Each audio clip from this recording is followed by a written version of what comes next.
Bueno, buenas tardes. Muchas gracias por su asistencia al Simposio de Investigaciones de la Facultad de Salud de la Universidad del Valle. En estas charlas de cierre vamos a tener una charla del doctor Luis Fernando Vélez y otra charla del doctor Andrés Castillo. El doctor Luis Fernando Vélez es médico de la Pontificia Universidad Javeriana de Bogotá, con maestría en salud pública en la Universidad de Texas de Estados Unidos y doctorado en ciencias del comportamiento de la Universidad de Texas en Estados Unidos y una especialización en ciencias de los datos de la Universidad Johns Hopkins en Baltimore, Estados Unidos. Actualmente es profesor adjunto de la Universidad de Texas, Centro de Ciencias de la Salud en Houston, y director del área de aprendizaje e impacto en el fondo William McGowan en Chicago, Illinois, Estados Unidos. Bienvenido, profesor Vélez. Muchas gracias por estar con nosotros. Muchas gracias, doctor Fandiño. Muchas gracias a todos los que están participando en el simposio. Lo que voy a presentar es la manera como 4 países han manejado la pandemia: Corea del Sur, Taiwán, la República Checa y Uruguay. Y voy a comparar qué es lo que han hecho en cada uno. Y al final, pues bueno, sacamos unas conclusiones sobre eso. Yo no estoy muy familiarizado con lo que se ha hecho en Colombia, solamente algunas cosas. Entonces, no puedo decir mucho de eso. Sé muy bien lo que no se ha hecho en los Estados Unidos, realmente, porque aquí no se ha hecho las cosas bien. Pero bueno, de eso podemos hablar luego en la conversación. Y entonces quiero empezar con Corea del Sur, una población de 51 millones de habitantes, muy similar a Colombia. Un país congestionado, muy aglomerado, con un territorio mucho más pequeño que el de Colombia, donde el contagio es mucho más fácil por la vida tan aglomerada que hay. Imagínense 51 millones de personas en un país que es una tercera parte de la superficie de Colombia. Han realizado 2.500.000 pruebas. Esos son solamente 4.84 pruebas por 100.000 habitantes. Y no han hecho más porque no han necesitado más. 25.424 casos confirmados hasta ayer.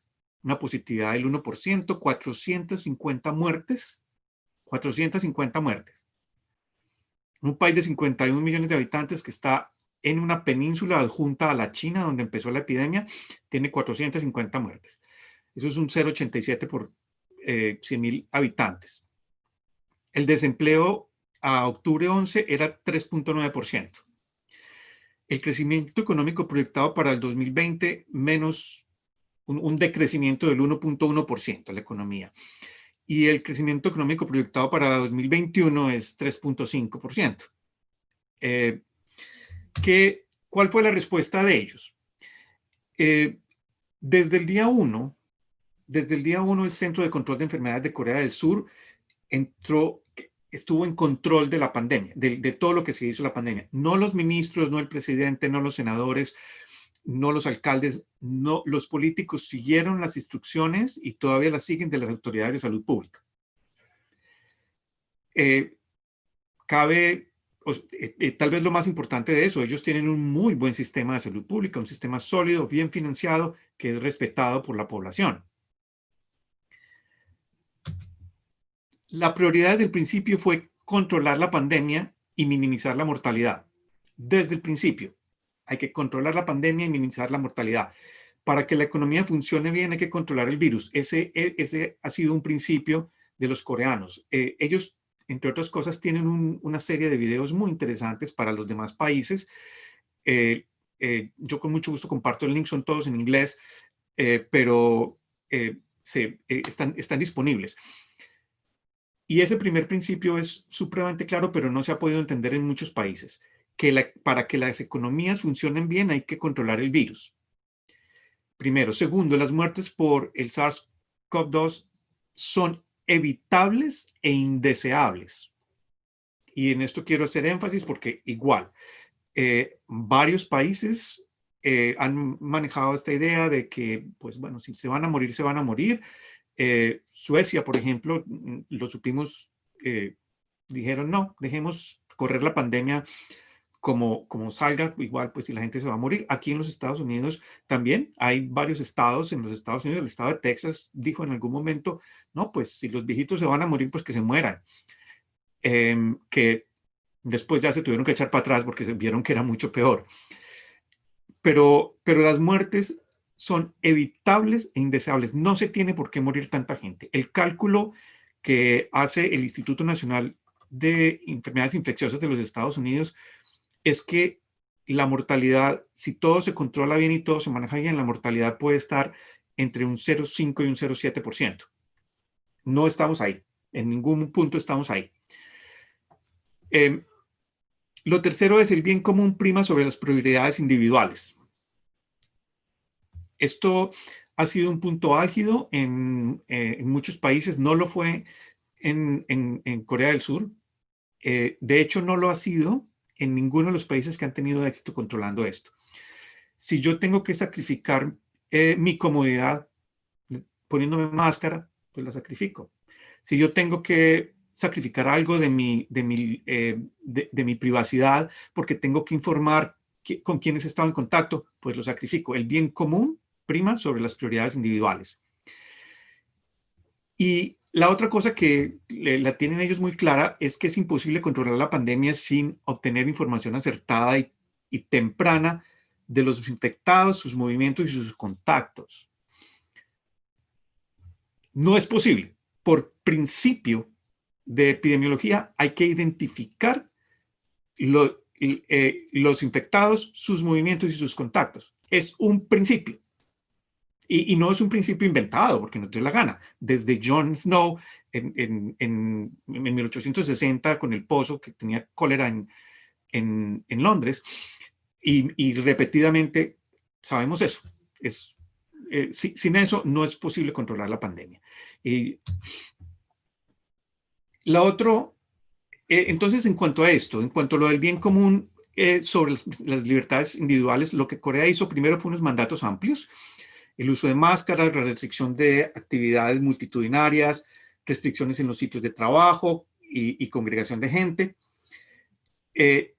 Restringió severamente la movilización de los infectados porque lo que ellos dicen, tienen ahí públicamente, un infectado puede causar enfermedad, muerte y grandes daños económicos. Un solo infectado. $8,000 estadounidenses es el costo. Es la multa que se le impone a un infectado que se sale de su casa. Además, los rastrean le ponen rastreo electrónico. En términos de controlar la pandemia, de obtener información para controlar la pandemia, el rastreo de los infectados y contactos por múltiples vías. Una de las cosas que hicieron, se afiliaron con los prestadores de torres de celulares y las personas que estaban infectadas hacían un mapa de por dónde se había movido esa persona. Pero además, cuando obtenían ese mapa, se iban, esto es increíble, se iban a las cámaras públicas, esas cámaras de seguridad públicas que hay en las calles, y miraban a dónde entró esa persona. Ah, esa persona estuvo parada aquí y aquí había un corrillo. O se sentó allá en ese restaurante y habían tantas personas de más. Un mapeo minucioso de los contactos. Minucioso de los contactos. Eso les permitió hacer un testeo muy cuidadoso de los contactos para identificar cuanto antes a las personas infectadas. La otra es una información al público, muy clara la información al público. Estos corredores por donde se estaba moviendo el virus fue informado a través de las redes sociales. Todo el que se había movido por esas redes podía llamar y hacerse el test. Y una cosa de la privacidad de la información debe respetarse, pero no puede ocultarse al punto de poner a riesgo toda la comunidad. Entonces, no es que ellos hayan, como se ha dicho, que hayan irrespetado las libertades individuales. Es simplemente que ellos tenían que saber por dónde se había movido usted. Pero por ejemplo, el rastreo de los movimientos a través de las torres de celular, el Centro de Control de Enfermedades de Corea no sabía quién era el que se estaba moviendo. Recibían de las compañías de celular, reciben todavía el mapa por donde se han movido las personas que ellos les dijeron, mire, estas personas con estos números de teléfono están contagiadas. Y la compañía de celular les devuelve los mapas por donde se mueven, por donde se han movido esas personas. No hay manera de conectar las dos cosas, no tienen manera de identificar quién se movió a dónde. Pero nosotros aquí en los Estados Unidos, en muchos países, en Colombia también, eso nos parece terrible. Y no le hemos dado espacio a eso que es crítico. La respuesta de Corea básicamente se resume en esto, epidemiología de Coquito. Entonces ustedes todos aprendieron a leer, muchos aprendimos a leer con el libro de Coquito. La epidemiología de Coquito, que son básicamente tres cosas: identificar a los infectados, aislar a los infectados y tratar a los infectados graves, rastrear, informar y hacerle pruebas a los contactos. Sin eso, sin esas tres cosas, no es posible controlar una epidemia. Sin esas tres cosas no es posible hacer cercos epidemiológicos. Sin esas tres cosas no es posible, nada más de lo que hay que hacer en epidemiología se puede hacer sin esas tres cosas. Es epidemiología de Coquito. Y lo que hicieron en Corea, de epidemiología de Coquito, pues identificar a los infectados, ya les dije, bueno, lo primero son las pruebas. El primer error que se cometió en el mundo entero, excepto en estos países que han tenido éxito, fue no tener pruebas, no priorizar la fabricación de las pruebas. En Corea no tenían todavía las pruebas inmediatamente. Apenas se detectó la pandemia, la epidemia, se declaró la pandemia realmente por la OMS.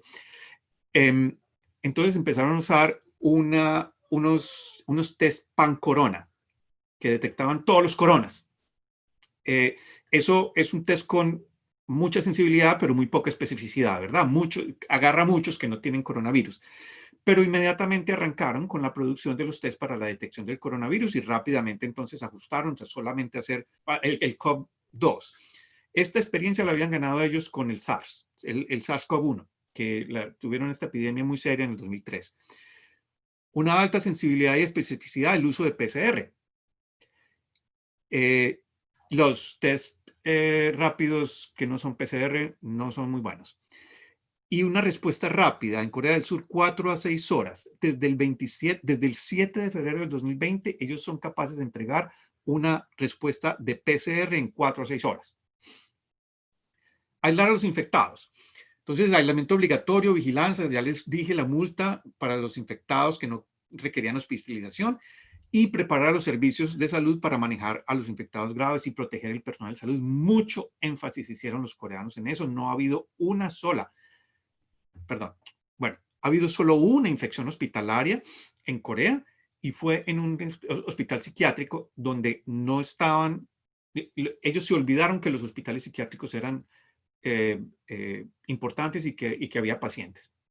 Nada, hasta que no hubo un brote muy serio en un hospital psiquiátrico y entonces ahí ya lo incorporaron igual que los demás hospitales. En términos de rastrear e informar los contactos, una lista detallada de pruebas de los contactos, esto el mapeo de conglomerados y corredores de contagio. Yo tengo en rojo aquí las palabras conglomerados y corredores. La manera como se presentan los conglomerados en Colombia no son conglomerados como se entienden en la concepción original de epidemiología. Un conglomerado, una familia donde una persona infecta a otros miembros de la familia, eso es un conglomerado. Un restaurante donde un mesero infecta a varios clientes, eso es un conglomerado. No es necesariamente un conglomerado geográfico. Hay una geografía, tiempo, espacio y persona, ¿verdad? Ahí, así se definen los conglomerados. Es igual, epidemiología de Coquito.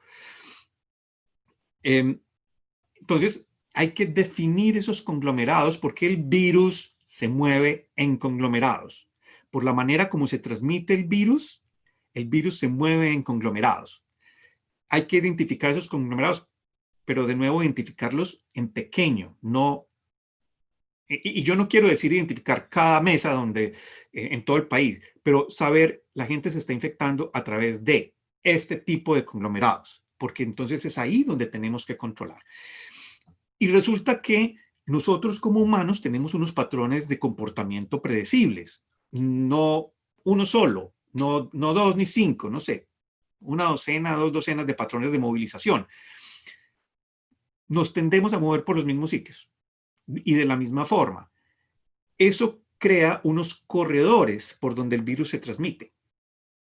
Porque las personas que, si yo estoy infectado, yo me muevo de una misma manera, hago parte de unos conglomerados de la misma, más o menos la misma manera todos los días, ¿verdad? Eso crea un corredor de transmisión. Identificar esos corredores de transmisión es esencial. En Cali, un corredor de transmisión es el mío, por ejemplo. La línea que va sobre la quinta del mío, cuando yo miré los datos hace varios meses, era la línea que va sobre la quinta del mío, era un corredor de transmisión. Es supremamente importante identificar esos corredores de transmisión porque por ahí es por donde se debe testear, por ahí es donde se deben enfatizar más las señales preventivas, por ahí es donde se debe reforzar más limpiarse las manos, todo este asunto. Y rastrear los contactos. Le mandaban textos a las personas que estuvieron en esos conglomerados y hacían pruebas aleatorias en esos corredores. Entonces, el metro hacían pruebas aleatorias por donde ellos ya sabían que se habían movido las personas positivas. Esto es lo que sucedió en Corea del Norte. Hasta ahora, 25.424 casos. Hasta ayer, un pico. El máximo que tuvieron en un día fue 800. El máximo que han tenido desde agosto 1, donde han tenido un rebrote, es 400. Muertos, 450. 49.2 por 100.000 habitantes. Y estos son los muertos, pues todos en menos de 10, ¿no? En los días. Taiwán. Taiwán tiene 544 casos. Al día de ayer tenía 544 casos. Total, todo el país. Un país de casi 24 millones de habitantes, aún más aglomerado que Corea, porque es una isla muy chiquita. Han realizado 99.589 pruebas. Eso no es un mundo, eso es 417 por 100.000. ¿Verdad? No es un mundo de pruebas, pero porque las hicieron cuando había que hacerlas. Positividad del 0,54%. Muertes, 7 muertos. 7 muertos en Taiwán. Un país de 24 millones de personas, 7 muertos. El desempleo a septiembre 22, que fue la cifra más reciente que encontré, 4.1%. El desempleo, 4.1%. Crecimiento proyectado para el 2020, 1.67. Crecimiento para el 2021, 3.92%. Por donde lo miremos, Taiwán tiene una historia supremamente exitosa. ¿Qué fue lo que hicieron? Primero, ellos activaron un sistema centralizado para el control de epidemias, que incluye los ministerios de salud, transporte, economía, trabajo, educación y protección ambiental. Sistema centralizado para el control de epidemias, así se llama, para el control de epidemias. Tiene un comité central para el control de epidemias. Existe, no se lo inventaron ahorita, existe allá. Tomaron acción inmediata el 31 de diciembre, el día después de que se informaron los primeros casos en la provincia de Wuhan, en China, empezaron a monitorear los viajeros que venían de Wuhan. 2 semanas después tenían un plan con 124 acciones para contener la pandemia. Cerraron las fronteras rápidamente, especialmente ciertas áreas de China. Entonces estaban monitoreando lo que estaba pasando en China y donde aparecía un caso, cerraban todos los viajes. Uso universal de máscaras, y esto es supremamente importante. Producción masiva de máscaras. Yo creo que en Colombia lo que recuerdo haber escuchado es que entraron en producción masiva de respiradores. Pues los respiradores se necesitan al final, cuando ya las cosas no han funcionado, pero no se entró en una producción masiva de máscaras, tampoco en los Estados Unidos. Y desafortunadamente la Organización Mundial de la Salud usó una mentalidad de déficit en esto de las máscaras. Se sabía que las máscaras eran importantes, no lo estaban diciendo Taiwán, no lo estaban diciendo Corea, no lo estaban diciendo China, pero que porque no podían faltar las máscaras para los equipos de salud, entonces que no eran recomendadas para los demás. Y el asunto es, pues si son buenos para el equipo de salud, ¿cómo no van a ser buenos para todos los demás? ¿Verdad? Tonto ese raciocinio. Pero el mensaje tenía que haber sido, las máscaras son necesarias para todo el mundo, hay que producir a la lata. cuarentena estricta a los viajeros con multas grandes o cárceles a quienes volaban la cuarentena.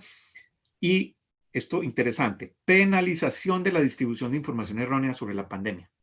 Penalización. Yo no sé, creo que es el único país que yo sé que ha penalizado la distribución de información errónea. Pruebas masivas en todo el país, en los meses de febrero y marzo, pruebas masivas por todo el país. Y una cosa muy útil es que ellos tienen un sistema de datos de carnets electrónicos e historias clínicas electrónicas que está totalmente interconectado. Entonces, lo que sucedió fue que todo puesto de salud o todo médico que identificaba a alguien que tenía síntomas respiratorios, inmediatamente se iba una alerta por todo el sistema y se activaba todo el control epidemiológico, las pruebas, los contactos, no sé qué, inmediatamente. Porque además hicieron una identificación de los pacientes de alto riesgo. Este paciente ha viajado, este paciente no sé qué, bueno, todas las cosas. Identificaban los candidatos a las pruebas y los aislaban. Pues lo hicieron también que hasta el día de hoy tienen 450 casos. Y tienen un sistema de salud pública, de nuevo, sólido, bien financiado, respetado por la población. Y esto supremamente importante, uso casi universal, 96% de sistemas de historias clínicas electrónicas interconectadas, interoperabilidad entre los sistemas. Esto es lo que sucedió. Esto fue lo que sucedió en marzo. Nunca tuvieron más de 27 casos por día y no han vuelto a tener nada. Los muertos, pues aquí están los 7 muertos. Uno en marzo 22, 2, 3, ahí están. Mayo 10 fue el último muerto en Taiwán. Un país de 24 millones de habitantes, igualmente aglomerado, congestionado. La República Checa. La República Checa es un caso interesante y no lo voy a presentar igual que los otros países porque lo que quiero es, la República Checa empezó maravillosamente. Una población de 10 millones, casi 11 millones de habitantes, ha realizado 17.500 pruebas por cada 100.000 habitantes, o sea, un mundo. El 17% de la población ha tenido la prueba. En este momento llevan 202.800 casos confirmados. Pero la República Checa no tenía casos, casi casos en marzo, no tenía casos en abril. Muertes 1.719. Desempleo a septiembre del 2020, 3.8. Crecimiento económico proyectado menos, negativo 6.4 para el 2020, 0.9 para el 2021. Esto es la cronología de lo que sucedió. Marzo 12, cuarentena generalizada. Marzo 14, todos los negocios se cerraron. Marzo 16, restringen la movilidad. Marzo 19, uso universal de máscaras. Y ya van a ver qué pasó con los casos. Abril 20, inician reapertura. Al 22 de junio, todo el país se abre sin restricciones.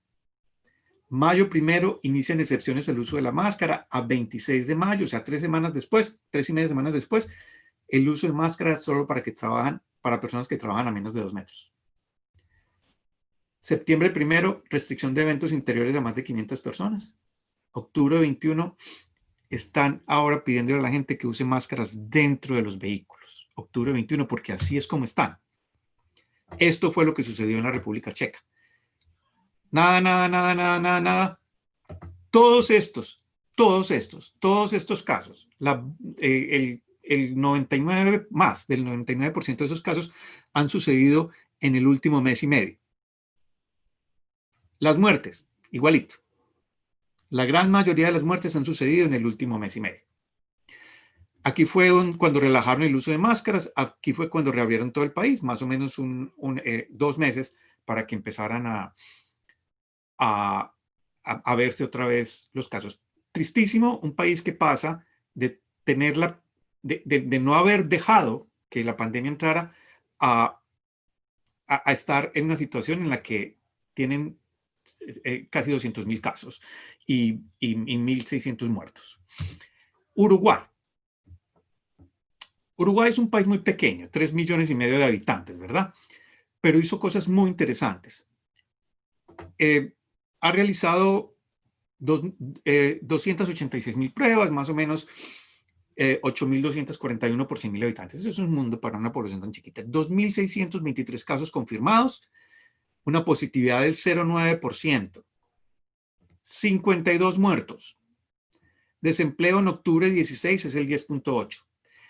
El crecimiento económico para el 2020 es menos 4,2%, y esto se debe a que la economía del Uruguay es altamente dependiente de Mercosur, y Argentina, Brasil, Chile están con problemas muy grandes. Esto fue lo que hicieron, es supremamente interesante. Declaran la emergencia sanitaria en marzo 13 y le entregan al Ministerio de Salud toda la autoridad, creando un comando unificado. El nombre es comando, muy militar, pero comando unificado. Involucra a toda la comunidad científica del país, llaman a toda la comunidad científica del país para que se sienten a hablar.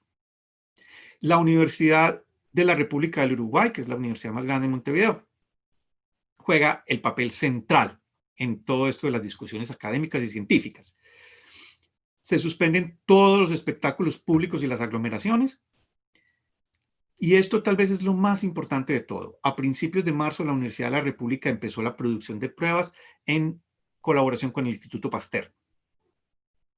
A principios de marzo, el Uruguay ha sido el país que le ha dado pruebas a la Argentina, a Chile, a Brasil, porque ellos empezaron desde entonces a producir pruebas porque se dieron cuenta muy temprano que epidemiología de coquito había que saber quién estaba infectado y dónde estaba. E hicieron pruebas masivas para identificar y aislar los infectados y un rastreo detallado de contactos. Miren que se van repitiendo las mismas cosas respecto al éxito. Cerraron las fronteras, cuarentenas a viajeros, uso mandatorio de máscaras y, muy importante, tiene un sistema público integrado de salud, sólido, bien financiado, respetado, con uso integrado de recursos electrónicos. Las historias clínicas están integradas, pero además diseñaron aplicaciones e hicieron uso de un sistema electrónico integrado para todos los 3,5 millones de habitantes del país. No cada ciudad, sino integrado. Esto es lo que sucedió en el Uruguay, 2.623 casos. Tuvieron algunos casos al principio. Miren, en marzo no había nada y ellos ya estaban produciendo pruebas y todo. Y bueno, han tenido algunos más ahora último, 52 muertes solamente. En conclusión, identificar a los infectados, aislar infectados y tratar infectados graves, rastrear, informar y hacerle pruebas a los contactos. Sabemos que funciona muy bien tener pruebas disponibles rápidamente, es de las cosas más importantes, de alta sensibilidad y especificidad y con resultados rápidos. Supremamente importante que esos resultados estén rápidos. Mientras esperamos 3 días a que llegue el resultado de la prueba, esa persona se perdió, se desmotivó, infectó a quién sabe cuántos más. Datos acertados y tempranos y compartir datos. Y creo que valdría la pena conversar la manera como en Colombia se ha enfrentado esta cosa del habeas data, porque no ha primado el bien común en este caso. Aislar a los infectados y tratar a los infectores graves, controles estrictos a los infectados, equipos de salud preparados y protegidos. En términos de rastreo detallado y pruebas a los contactos, mapeo de conglomerados y corredores de contagio, pruebas aleatorias en corredores de contagio, acción rápida, políticas e intervenciones unificadas basadas en el aporte de científicos, un sistema sólido de salud pública, interconectividad de los sistemas de información e historias clínicas y liderar el proceso de información al público. Tomar control de entrada del proceso de información al público antes de que salgan todas estas teorías tontas de conspiración y de cosas que agravan mucho las cosas. Ya, eso es. Muchas gracias. El doctor Fandiño, entonces, de nuevo.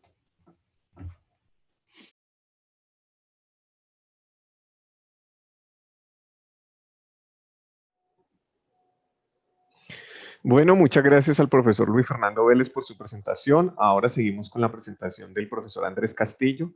El profesor Andrés Castillo es biólogo de la Universidad del Valle, con doctorado en Ciencias Médicas de la Universidad de Kagoshima, Japón, y tiene 2 estancias postdoctorales en la misma universidad.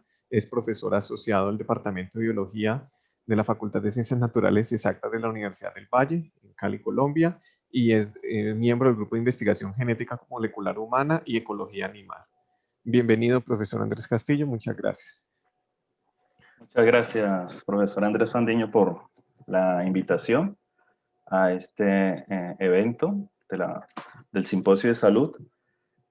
Mi presentación parte de un ensayo que elaboré sobre el tema a tratar, que es acciones y medidas sectoriales que ha tomado el gobierno para hacer frente a la pandemia, y además en este ensayo concluyo con algunas reflexiones que me gustaría compartir con el auditorio. Entonces, para comenzar, hablemos un poco de lo que pasó en nuestro país. Todos sabemos que alrededor del 6 de marzo del 2002 se confirma el primer caso de COVID-19 en Colombia.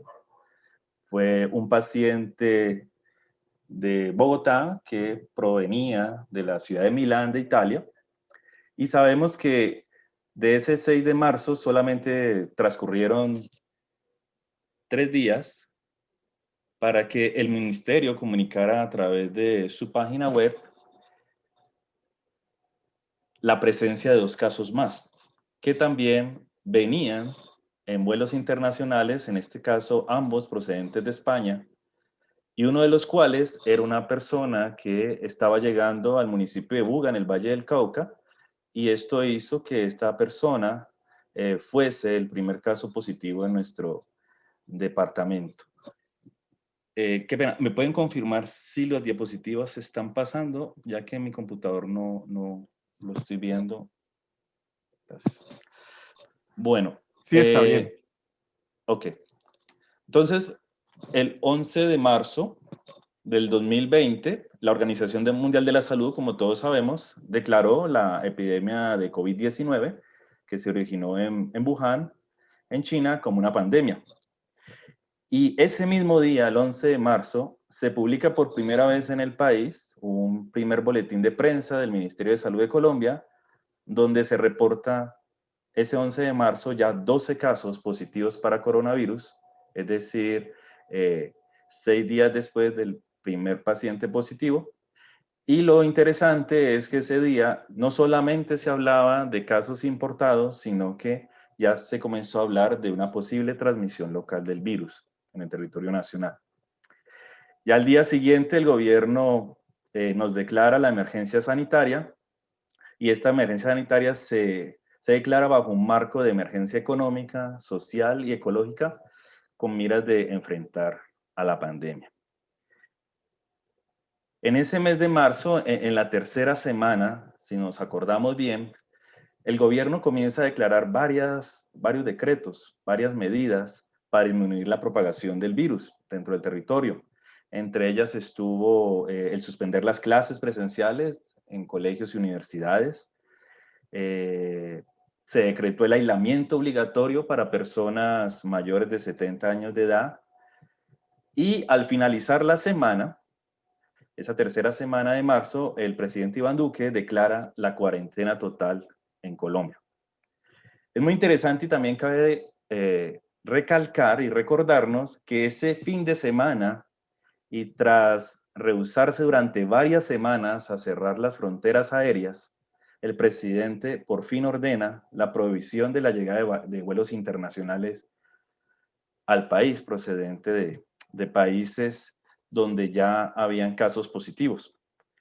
Sobre este punto es importante acordarnos que aunque desde el 16 de marzo en Colombia se había prohibido el ingreso de nacionales y extranjeros, se estaba dejando entrar a los que residían como tal, para que entraran o demostraran que habían estado en sus países de orígenes en cuarentena. Si no demostraban esa característica, no se dejaban entrar.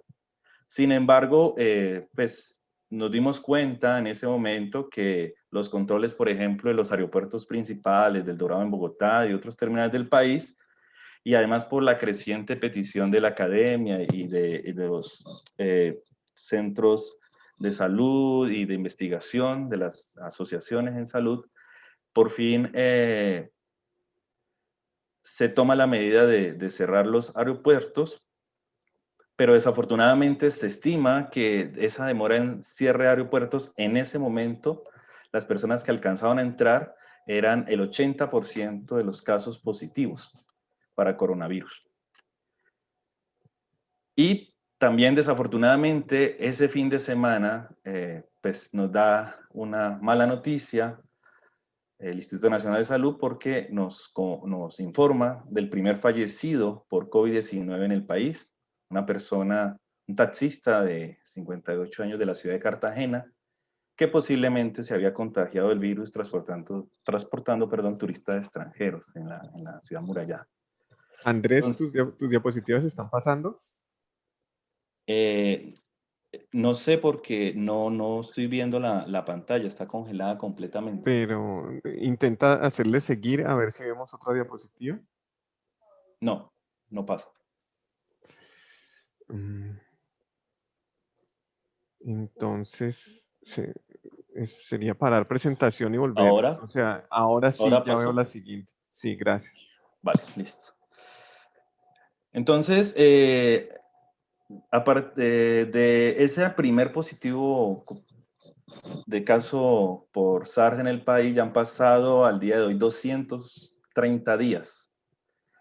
Y hoy posiblemente estamos a portas del 1.000.000 de casos confirmados y de muy cercano a los 30.000 muertos a nivel nacional.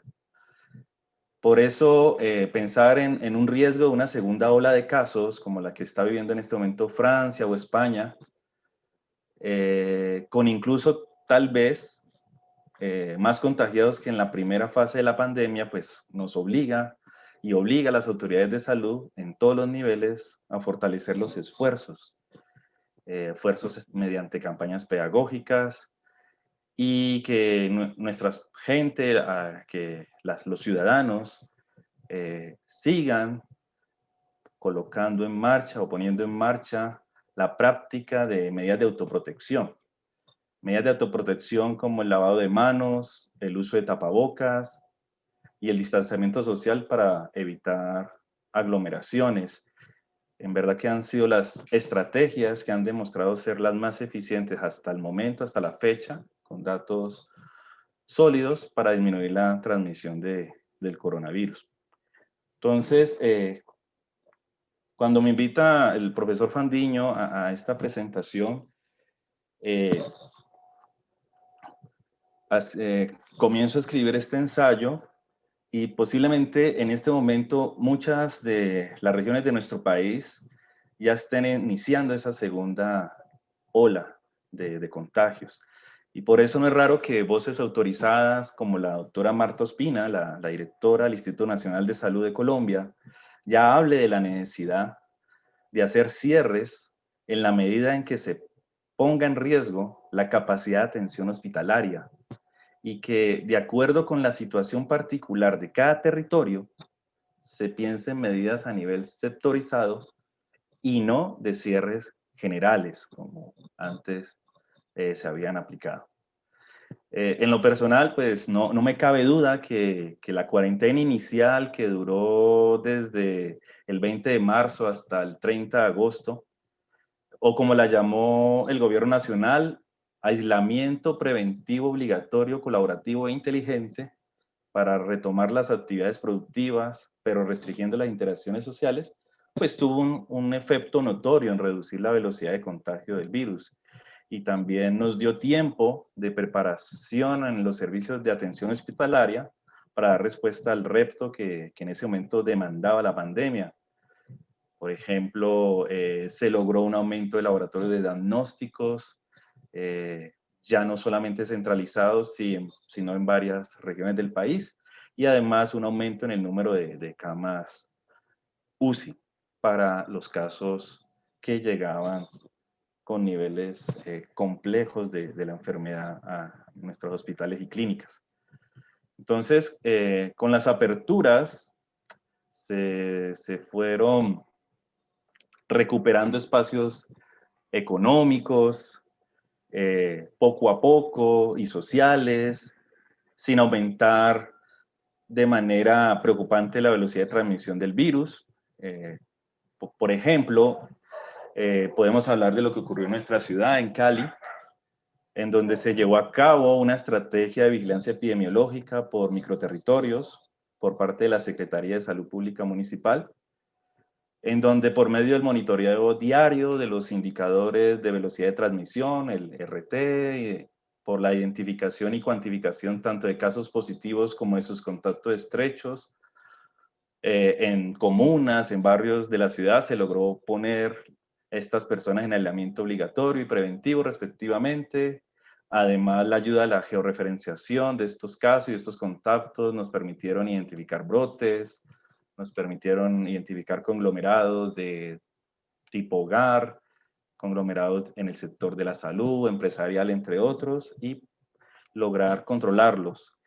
Esto llevó que en nuestra ciudad hubiese una reducción de la transmisión del virus. Cabe la pena recordar que Cali al principio fue una de las ciudades que tenía un RT más alto, mayor a 1,5, y en este momento estamos por debajo de 1.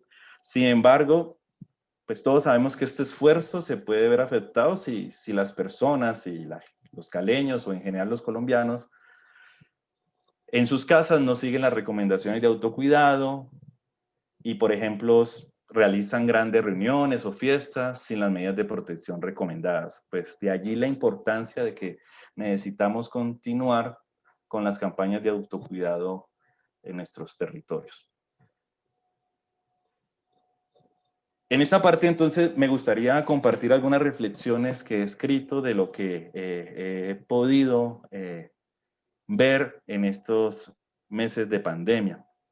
Entonces, unas ideas, por ejemplo, que me gustaría compartir con relación al sistema de salud y en general en salud pública. Todos sabemos que esta pandemia de COVID-19 ha cambiado en el mundo las reglas de la convivencia social y se ha evidenciado la vulnerabilidad y los problemas de nuestro sistema de salud. Por ejemplo, al principio de la pandemia se evidenció que habían problemas en la distribución de los equipos de protección para el personal médico en los hospitales y clínicas, principalmente en los hospitales públicos, ya que no se contaba con esa reserva mínima que permitía la atención inicial de esta eventual emergencia. Y la respuesta de las aseguradoras de riesgos laborales pues, fue improvisada, lo que llevó a una demora en su consecución y adquisición de estos materiales de protección. Y hubo entonces personal nuestro, médico, que se contagió. De allí que es necesario, y es una sentencia para reflexión, que se piense en verdad en la creación y el sostenimiento de un fondo en nuestro país de emergencias epidemiológicas, constante, no coyuntural, no una respuesta coyuntural a un evento como el que nos está ocurriendo, sino que esté constante en el tiempo y que permita dar respuesta, por ejemplo, a la demanda de estos materiales e insumos básicos para proteger a nuestros trabajadores de la salud, como también el tratamiento a los pacientes. Además, necesitamos lineamientos estables para desarrollar una mejor capacidad de respuesta a las pandemias que posiblemente van a haber en el futuro. Pues para mí también es igualmente importante que en las políticas de salud pública no solo se dé un enfoque en enfrentar problemas epidemiológicos, sino que también se enfrenten los problemas de condiciones de inequidad que debilitan el estado de salud de nuestra población. Problemas como carencia en la alimentación, en la prevención de enfermedades crónicas, degenerativas, que pueden deprimir el sistema inmune y obviamente, como todos sabemos, aumentar el riesgo de padecer la enfermedad, incluso de perder la vida por nuestra población. tenemos que estar vigilantes y presionar al gobierno y a nuestras autoridades para que estén atentos y logren que el sistema del Grupo de las Naciones Unidas se comprometa y garantice el acceso equitativo a los medicamentos, a las vacunas que se están desarrollando, que se pueda evitar la especulación cuando estos medicamentos y estas vacunas se comprueben que ya pueden ser utilizados, que no haya obstáculos para que nuestros países como Colombia, por ejemplo, obtenga estos suministros esenciales. Y por último, y no menos importante, hay que poner cuidado y fortalecer los programas de salud mental, ya que necesitamos conocer las consecuencias de nuestra gente por la falta de interacción social que hubo en todo este tiempo y ahora el exceso que hay de exposición al Internet y a dispositivos electrónicos. Entonces, esto con relación a la salud, con relación al ambiente. Pues quedó claro que no estábamos preparados ni cultural ni económicamente para afrontar la aparición de enfermedades como estas, emergentes, ni siquiera reemergentes diferentes al COVID, principalmente porque nos falta conciencia en todos los aspectos y entender la importancia en el ciudadano de los ecosistemas y su protección como estrategia para evitar epidemias. Por lo tanto, es necesario que entendamos que la salud humana está relacionada con la salud de los ecosistemas y que para frenar el daño que causamos al ambiente debemos reparar la vida silvestre, reducir estos patrones de consumo exagerados, la sobreexplotación de los recursos naturales y la contaminación excesiva que está generando los seres humanos. Por lo tanto, es fundamental integrar los conocimientos en todas las áreas del saber y aplicarlos para cuidar nuestro ambiente, nuestros recursos ecológicos, ya que finalmente con ello también vamos a estar cuidando nuestra salud. Un punto importante que también quiero dar como reflexión acá es la parte de la academia y la investigación básica, el papel que ha jugado en esta pandemia. Todos sabemos que la investigación científica, la tecnológica, la innovación deben ser los pilares para la toma de decisiones en todos los ámbitos de las políticas públicas, pero con base en la información más confiable y útil. Entonces, es muy importante que los aspectos éticos, teóricos, científicos, por experiencia, por observación, que tengan verosimilitud y que tengan una plausibilidad biológica, estén al servicio y estén siendo operados para definir los protocolos de tratamiento, por ejemplo, ante este virus nuevo. Todos sabemos, y es un mea culpa a todos nosotros que somos académicos, que es usualmente, o ocurre usualmente, que las conclusiones que nosotros obtenemos de trabajos científicos no implican consecuencias más allá del debate de ideas, pero que en situaciones como la que estamos viviendo con esta pandemia, todas las estimaciones, proyecciones o conclusiones que nosotros emitamos deben realizarse con una alta responsabilidad debido a las consecuencias que ellas puedan implicar. Debemos establecer objetivos claros, intelectualmente honestos y realistas que ayuden a mitigar algunos de los aspectos nocivos de esta crisis. Igualmente es importante y se ha notado que la comunicación de los alcances y las limitaciones de los modelos predictivos matemáticos que utilizamos para la pandemia se deben, vuelvo y reitero, explicar de manera adecuada y cómo se da su uso. Si esto no se comunica bien, las interpretaciones pueden llevar a conclusiones erróneas y a toma de decisiones equivocadas. Entonces hay que tener mucho cuidado cuando nosotros desde la academia damos conclusiones a partir de modelos predictivos. Y una lección que me queda de esta pandemia es que es muy importante para el futuro seguir fortaleciendo los equipos, seguir buscando equipos calificados para hacer frente a esta pandemia, que tengan capacidad de respuesta y que sobre todo den soluciones reales a estos problemas de urgencia. Y ya para terminar les comparto una última reflexión sobre la parte económica, aunque no soy experto, igual quiero compartirlo, y las necesidades sociales. Entonces, la presente pandemia nos ha demostrado la necesidad de revisar las políticas económicas actuales.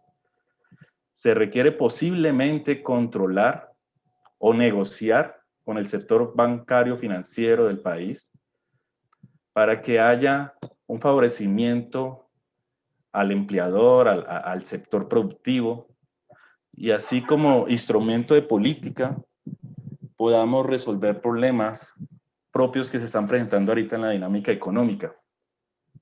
Esto es muy importante porque si no le ponemos atención y evitamos posibles crisis, esto podría generar movilizaciones y confrontaciones, intentando que esta política económica despierte y responda a las demandas de la gente, de la necesidad de tener recursos para dar freno a esta pandemia, de la necesidad de buscar de empezar un crecimiento económico sustentable y intentar que esta pérdida de empleos que ocurrió durante esta pandemia pues no nos vaya a afectar por largo tiempo, sino que nos podamos levantar y recuperar.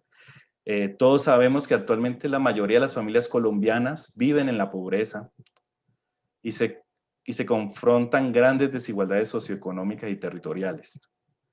Entonces, ellos intentan construir condiciones de resiliencia para enfrentar estas graves crisis sanitarias, económicas y sociales, pero necesitan un apoyo tanto del Estado, tanto de la academia, de las autoridades nacionales, locales. Y ya hay una propuesta que es interesante recordarla, y es la propuesta de que exista un salario vital mínimo, al menos durante la pandemia, algo que desafortunadamente no ha dado eco en nuestros dirigentes. También es importante reforzar la educación en todo sentido y promover el acceso universal a servicios básicos como el agua, una alimentación sana, la atención en salud, y que tengan un trabajo digno, que se vuelva a recuperar un trabajo, pero que sea digno. Con todo esto de la pandemia, ahora sabemos que el acceso al Internet y los servicios públicos digitales son esenciales para lograr una vida digna. Puede ser que a pesar que a veces el Internet nos da noticias o información engañosa y abiertamente falsa, también tenemos que pensar que el Internet y todas estas plataformas pueden tener grandes beneficios que pueden ayudar a mejorar las condiciones y las defensas o la información de autocuidado con relación a esta pandemia. Por eso es necesario, ya para terminar, por eso es necesario llevar un mensaje claro y dar ejemplo, tanto los gobernantes como la academia, como por parte de los tomadores de decisión, dar ejemplo del autocuidado. Si las personas se sienten confundidas de la información que reciben de sus dirigentes, pueden subestimar el riesgo de la infección por este virus a su salud y desafortunadamente tomar una actitud desafiante al autocuidado. Cada vez vemos más en nuestra población el uso de palabras como "es mi vida y qué", "si ellos pueden, ¿por qué yo no?", "nadie me va a alimentar si no trabajo", "todo esto es mentiras", "ese virus ya no me importa", "ya me cansé de la pandemia". Desafortunadamente todo este comportamiento, todo lo anterior puede llevar a un panorama donde a las acciones de posible o como se han calificado de desobediencia y anarquía, desafortunadamente se responda con opresión y coerción, intentando detener algo que es inevitable. Entonces, para concluir, ni el virus SARS-CoV-2 ni la pandemia COVID-19 ha terminado en nuestro país. Y por eso es importante que las personas entiendan que es necesario continuar con las medidas de aislamiento de las personas sospechosas y de los contactos de casos confirmados, y que se impulse y se cobije iniciativas culturales y sociales de autocuidado en las personas que afortunadamente aún no se han contagiado del virus. Pues muchas gracias.